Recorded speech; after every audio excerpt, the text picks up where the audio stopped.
नमस्कार दोस्तों, स्वागत है आप सभी का study with sky sir YouTube channel पर। दोस्तों, सुबह की वीडियो में थोड़ा टेक्निकल इश्यू हो गया था, साउंड प्रॉब्लम हो गई थी, साउंड चली गई थी। तो जहाँ से साउंड चली गई थी वहाँ से आगे कंटिन्यू करते हैं, ठीक है। जो भी प्रॉब्लम हुआ करे आप कमेंट में कर दिया करिए, क्योंकि ये रिकॉर्डेड क्लास है और रिकॉर्डेड क्लास में थोड़ा सा जो छोटी मोटी प्रॉब्लम्स होती हैं वो थोड़ा पता नहीं चलता, ठीक है। चलिए, तो लास्ट मैंने ये बताया था आपको कि हिंदी व्याकरण के जो जनक हैं वो कौन है, दामोदर पंडित, या उनका नाम दूसरा भी है, क्या है, दामोदर शर्मा, ठीक है। तो शर्मा जी को ही आप क्या बोलते हो, पंडित जी तो बोलते हो। ठीक है, तो शर्मा या पंडित बात एक ही है। चलिए, उसके बाद इन्होंने एक रचना लिखी, रचना का नाम था उक्ति व्यक्ति प्रकरण। इसी में इन्होंने सबसे पहले हिंदी व्याकरण की नियमों की चर्चा करी। हिंदी के व्याकरण के जो जनक हैं दामोदर शर्मा हैं, इन्होंने ही सबसे पहले हिंदी के नियम बनाए, और हिंदी के नियम ही क्या कहलाते हैं, व्याकरण कहलाते हैं। चलें, इससे आगे की चीज़ ये है, देखें, प्रश्न ये है कि हिंदी का प्रथम व्याकरण कौन सा है। अब देखते हैं, उक्ति व्यक्ति प्रकरण, यूपीएसआई 2021 का आया हुआ प्रश्न है। तो मैंने आपसे पहले ही कहा कि मैं आपको जो भी पढ़ा रहा हूँ एनालिसिस के आधार पर पढ़ा रहा हूँ। यकीन मानिए, आपके कोई भी पॉइंट, कोई भी तथ्य, फैक्ट्स आपके छूटेंगे नहीं। तो हिंदी का प्रथम व्याकरण कौन सा है, उक्ति व्यक्ति प्रकरण। फिर है, हिंदी व्याकरण के लेखक कौन है। यहाँ थोड़ा सा डाउट आपको होगा कि दो चीज़ें एक जैसी लिखी हैं कि हिंदी का प्रथम व्याकरण कौन सा है और दूसरा है हिंदी व्याकरण के लेखक कौन है। तो एक चीज़ ध्यान देंगे कि यहाँ जो हिंदी व्याकरण है वो क्या है, आपकी हिंदी व्याकरण एक पुस्तक का नाम है, ठीक है।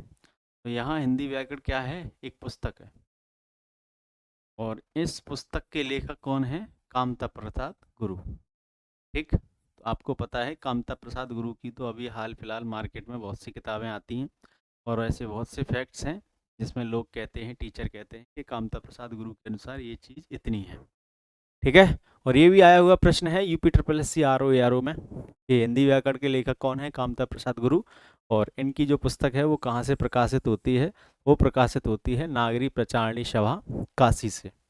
आज की डेट में, आज के दिनांक में क्या है, बनारस, यहाँ से मोदी जी आपके प्रधानमंत्री जी, बहुत सॉरी सांसद हैं, और वहाँ से फिर वो प्रधानमंत्री बने।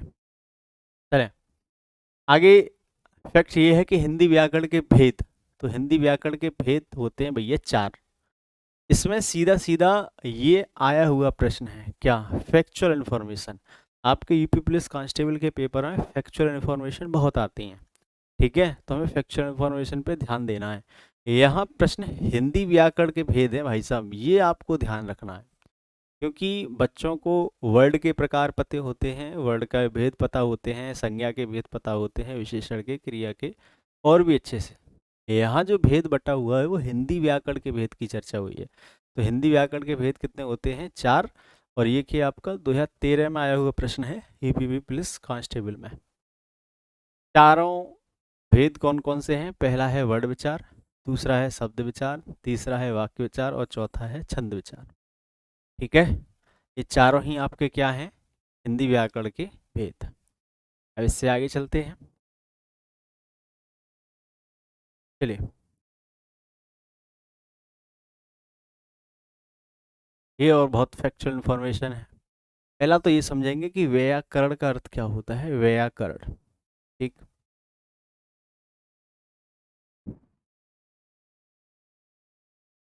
तो देखो, एक शब्द था व्याकरण, व्याकरण का अर्थ था नियमों का शास्त्र या नियम। दूसरा व्याकरण, व्याकरण का अर्थ होता है भैया व्याकरण शास्त्र को जानने वाला, यानी कि व्याकरण के नियमों को जानने वाला क्या कहलाता है, व्याकरण, ठीक।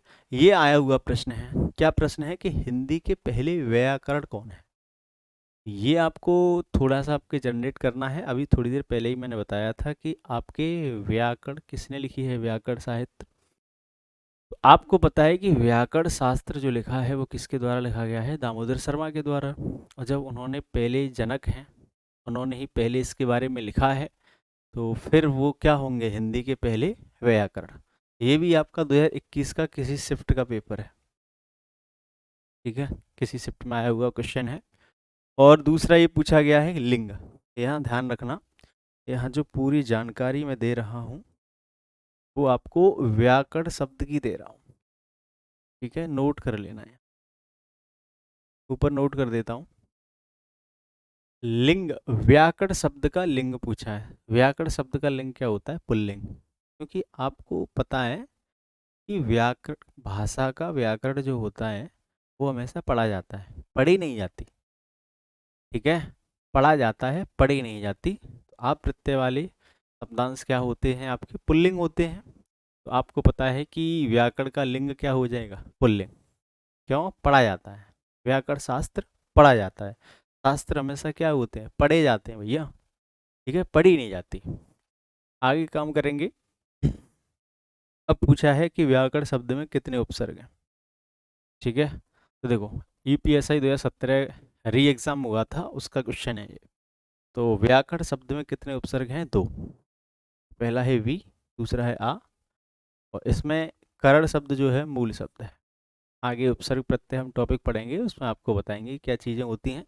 अभी सिर्फ हमें ये तथ्य याद करने हैं, अपनी कॉपी पर नोट करने हैं। तो भैया ये बहुत इंपॉर्टेंट है, अपनी कॉपी पर ज़रूर नोट करें। ये फैक्चुअल इन्फॉर्मेशन आपको बहुत कम देखने को मिलेगी। हो सकता है कि पेड बैच में भी कोई टीचर आपको ये जानकारी ना देता हो। चलें, फिर पूछा है कि व्याकरण शब्द में संधि कौन सी है। तो व्याकरण शब्द में संधि कौन सी है? अयण संधि। आने वाले टाइम में देखेंगे संधि के क्या नियम होते हैं, उसके द्वारा भी हम पहचानेंगे कि व्याकरण में कैसे यण संधि हुई। ये जो प्रश्न है ये यूपी पुलिस कांस्टेबल 2019 में आया हुआ है। संधि शब्द में पूछा गया है, सॉरी, व्याकरण शब्द में संधि पूछी गई है। कौन सी संधि है? यण संधि। तो यहाँ जो चार शब्द लिखे हैं ये व्याकरण से संबंधित हैं। व्याकरण का लिंग क्या है? पुल्लिंग। व्याकरण में उपसर्ग कितने हैं? दो। व्याकरण में संधि कौन सी है? यण संधि। आपसे ये भी पूछ सकता है कि व्याकरण शब्द किससे मिलकर बना है? उपसर्ग से मिलकर बना है या प्रत्यय से मिलकर बना है? तो आपका आंसर क्या होगा? उपसर्ग से मिलकर। ठीक, इससे आगे की जानकारी, आगे का नया चैप्टर शुरू होगा अगली वीडियो में। तब तक के लिए नमस्कार, take care, bye bye, Ram Ram.